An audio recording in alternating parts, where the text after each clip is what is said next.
Last year, within the span of about 2 or 3 weeks or so, a bunch of brands had to literally rebrand everything. They kind of got canceled. This was during the Aunt Jemima thing and the Uncle Ben's rice, and all of these rebrandings and things basically had to kind of be thought about because left-wing people on Twitter were canceling everybody. They were saying this brand's racist and that brand's racist, and of course they had to go after the sports teams as well. And one of those was included in that was the Cleveland Indians, and now they just put out a video saying that they have officially changed their name.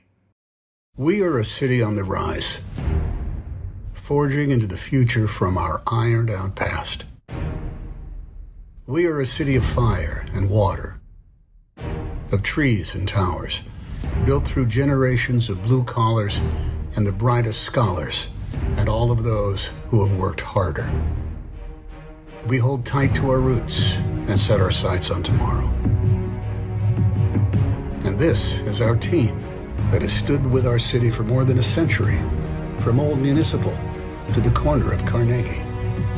A team that has seen its own progress and prosperity.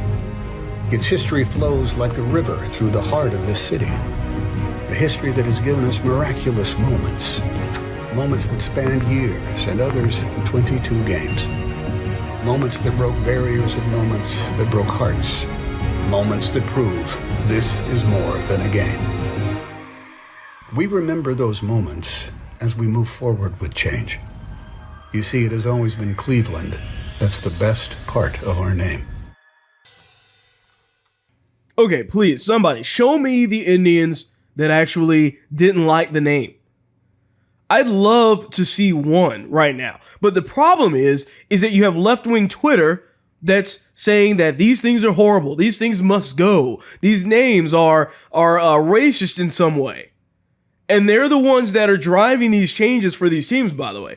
The Indian people are like, hey, I don't see a problem with this being the case. Like, how is Indians it's not a derogatory term. It really isn't.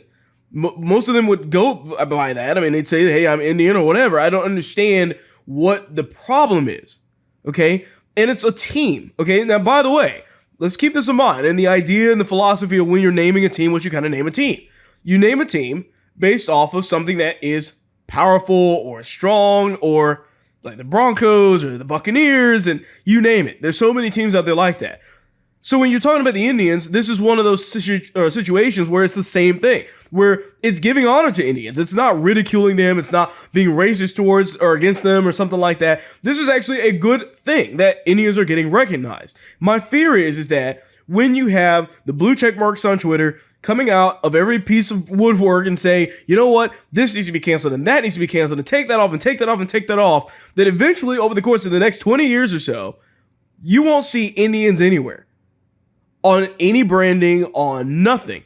To the point that, once again, maybe they can come back and say, guys, we are oppressed because there's nothing there that shows and represents that we even exist in this country. I mean, think about how crazy this is, how backwards this is. Just walk through this with me here. Left-wing people every day talk about black people, they talk about Hispanic people, they talk about all these other types of racist people, not white people, I mean, except unless they are talking about hating them, but they talk about these people of color. In other words, colored people that they flipped around and made it politically correct, but whatever. They talk about these people and they say, okay, well, you know, black people, these systems are rigged against you, and what you need is to be able to be represented in other things. You need to be represented in movies and games and this and that and whatever. And yet, Indians will probably fall in that category as well, where they need to be represented, is probably what the left would say. And that they need to see themselves in movies, apparently, to enjoy the movie. Well, what about this? What happened to this? There was actually an Indians advocation or some type of advocacy group or whatever that was basically saying, hey, we want this in there. We want Cleveland Indians back. Like, this was giving us honor. You taking this away is ridiculous. You think they're going to change it? No, because it was never about what Indians wanted. Because they don't care, or they're the ones that are actually saying we want it there. They're worried about the cancel mob on Twitter, which is comprised of, I can assure you, 99.9% of white liberals. They're never the ones that are actually Indian themselves. They're always offended on behalf of someone else. That makes them feel virtuous. That's what we call virtue signaling. Oh, look at how tolerant I am. Look at how I'm helping fight the cause of the Indians. And the Indians are like, we didn't need your help. We didn't ask for any of this. But as far as the company is concerned, or the team is concerned, they're scared of the mob. They don't care. So any of these Indian teams or groups or whatever that are out there, they can keep vouching for the name Indians and saying that it should be on the team.